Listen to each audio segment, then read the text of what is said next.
You get off the plane and you feel so lost. You're a total baby here. You head down the escalator, but then you see this girl. She says she's your trainer. She speaks the language fluently. She teaches you how to get around the city. She stops you from spending a month of food money in the bread aisle of the convenience store. She gets you up before sunrise to study for 4 hours. She's amazing.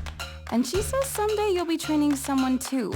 You make mistakes, but your trainer won't let that get you too discouraged.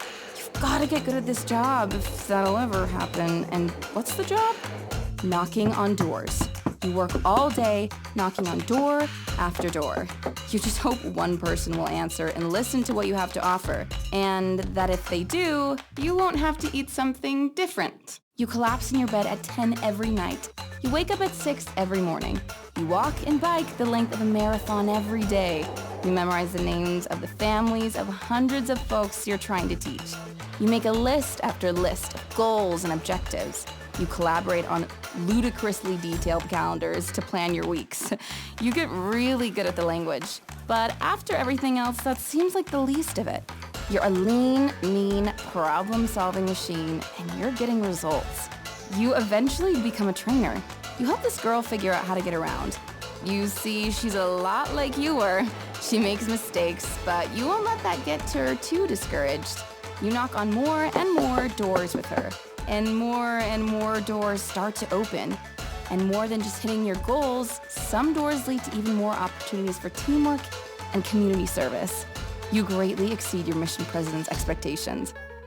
You get promoted to a leadership role in the mission. Now you're working with a team made up of people from all around the world.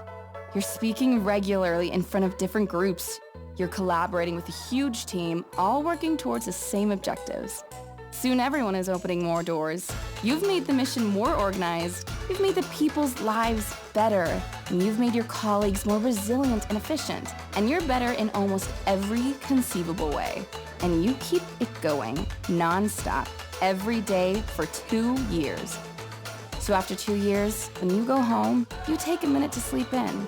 But after that, you take stock of everything you've learned. You've built a massive network of relationships. You've adapted to a new culture and countless new situations. You've taken a framework of rules and used it to create goals and objectives. You're absolutely ready for whatever comes next. So you knock on that next door.